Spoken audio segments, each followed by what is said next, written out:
Thank you very much. And for those coming out of Kenya, Karibuni Kenya. Karibuni Nairobi. For those who are coming from Ushago. Ushago is Hebrew from 4 counties that are outside Nairobi. So like you've been told, my name is Maurine Murenga. I'm a mother of 2. I'm a sister, I'm a friend. And most of all, I'm a member of this movement. And when I was told to make this presentation, I was just looking at the people who are coming and I'm saying, hey, aye. But I underlined personal experience. So I don't have a PowerPoint because I'm going to share. Personal experience is sweet, shared as it comes from the heart. So I knew my HIV status in the early 2000s. And I was pregnant. I was pregnant with my eldest. And during that time, you'd be told that looking at you, there was I don't know, stage 1, stage 2, stage 3 of HIV. So looking at me, the doctor didn't think I would carry the pregnancy to term. And so they recommended an abortion, which I couldn't go through with. And then I managed to join a support group. By then, WOFAC used to hold support groups for women. Despite the fact that we did not have treatment, the psychosocial support we had in these support groups and people leveraging their lived experience to support you to move on helped us to move on. So through WOFAC, I managed to hang on and I had a healthy baby. And then immediately after before I had my baby, the clinic in which I was going, they told me, it is not fair. It is most likely that this child you're having will be HIV positive.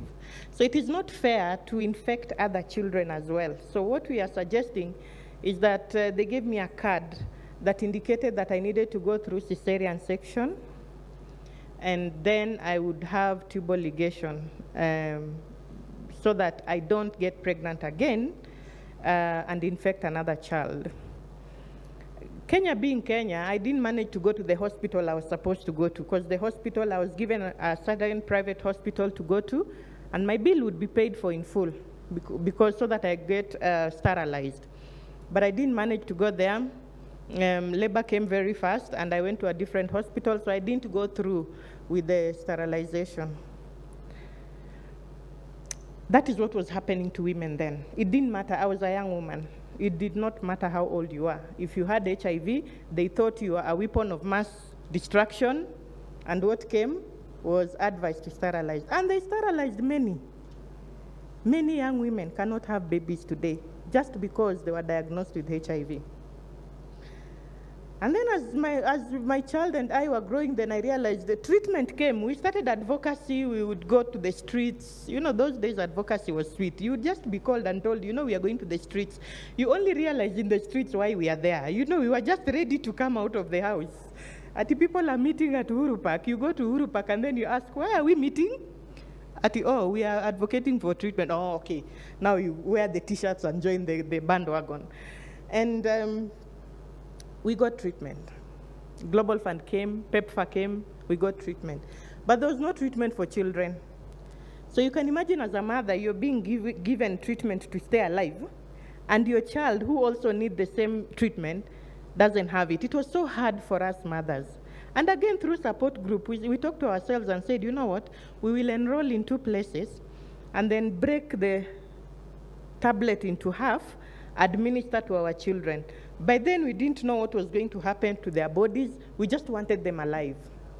We didn't want to live and see them die in pain. So we administered adult treatment to our children. But the struggle for pediatric treatment continued.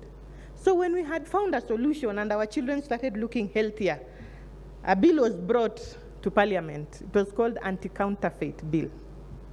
And in this anti-counterfeit bill, there was a written message. They wanted to lump up generic treatment as counterfeit. So that meant we would again run out of ARVs. The life before ARVs was a difficult life. You didn't know tomorrow. You are always, if you didn't see someone for a week, you are scared of asking because the answer would be, he died or she died. And we were conned. I mean, there's a time we drank our urine in the morning. We were told if you drink the early morning urine, you're going to be cured of HIV.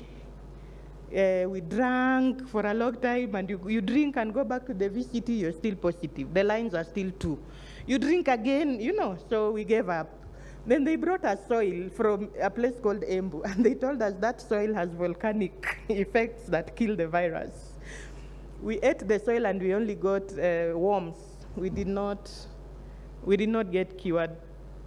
Then we went for healing prayers. We would run around the church 8 times. There's a prophet called Nduta who told us if you run around the church 7 times, you got cured. Those of us who had babies, you'd tie your baby on your back and run with the baby so that you are both cured. And it didn't work. So we really valued the ARV.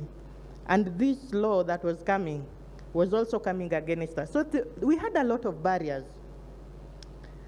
And then while we continued that, then there came HIV Prevention and Control Act.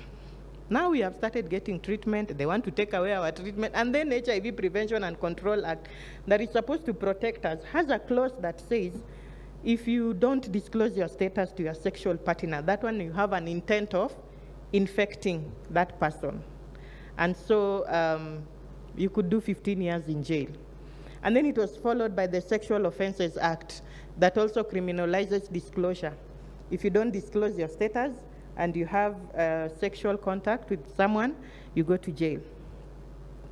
As women, we looked at this law.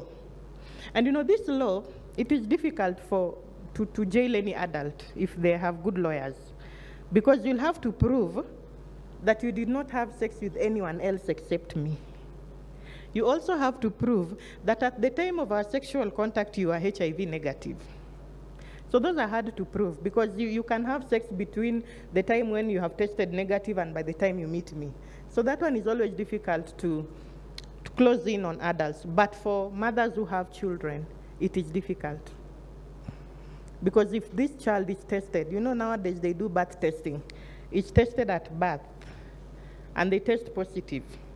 Someone can sue you if they want, because the law says that if you know your status and you expose someone. So when you're having this baby, you know your status, you know you're HIV positive. But you also want to be a mother. And if that child tests positive, the questions they ask is, did you know your status by the time of contact with the child? Yes. Is the child infected? Yes. Is it from you? Yes. You're answering yes to the questions. It's only that we have loving children who haven't taken us through this process, but you never know. So that is why, again, that became another barrier. But we have been resilient. I think Kenya has the most resilient women living with HIV. We have one of the strongest movements. We have national networks, we have NEFAC, we have ICW, that has groomed us to be really, really strong advocates. So we first of all documented our sterilization stories. And this was done by WOFAC, Lean on Me, and GEM, and who else was there documenting? Yeah, it was WOFAC, Lean on Me, and GEM, it's called Gender Equality Media something. We documented the stories. The stories are online. It's called Robbed of Choice. There's a video, and there's a book with the 40 stories of the women. And then after documenting the stories, through support of Kellyn, and then we had also ICW joined us, we took these cases to court, and we are winning. The first case has been ruled, and we are winning. And so we are able to actually address these gaps. And then the other one we took over was on the one of the anti-counterfeit bill. That anti-counterfeit bill used to be called Patricia, Acero, and 2 others. So the 2 others was me and some guy called Munyi. So Patricia was brave enough to put her name there, because immediately we had filed the case. The next day, the newspaper was writing, 3 AIDS victims take the government to court, and our photos were all there. So the case went on long, but we won the case. So the anti-counterfeit bill did not go through. And then came just the other day, when we think we are done with this and the world is aware of our rights and we are addressing these barriers so that women are able to access services and access them in a very safe and friendly way, came dolutegravir. And then we heard of this wonder drug that is administered in the UK, it is there in the US, but we don't have it. So we said, that is the one we want. So we joined the advocacy to get dolutegravir to Africa. And then dolutegravir came. And then, coincidentally, 4 women in Botswana had a neurotubal defect. They had pregnancies and the babies had neurotubal defects. So when they were doing they were trying to find out the underlying factors. They said, all these women are on dolutegravir. So we know that women of African descent living in Africa cannot take dolutegravir. One, the reasons we were given was one, because we will not even know when we are pregnant. We never know. They said we never know when we are pregnant. You see how patriarchal some of those decisions are. We never know when we are pregnant. And then secondly, we cannot, because we never know when we are pregnant, we cannot advise the doctor to take us off dolutegravir in the period of early pregnancy. We didn't give up.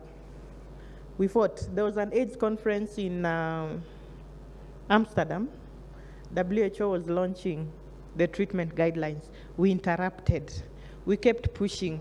We had emails, everything. We wrote about why we should have access to dolutegravir. And we said they had not even investigated other causes of neurotubal defect, because this is 4 women in the whole world who have, and then that ruling is now covering all of us.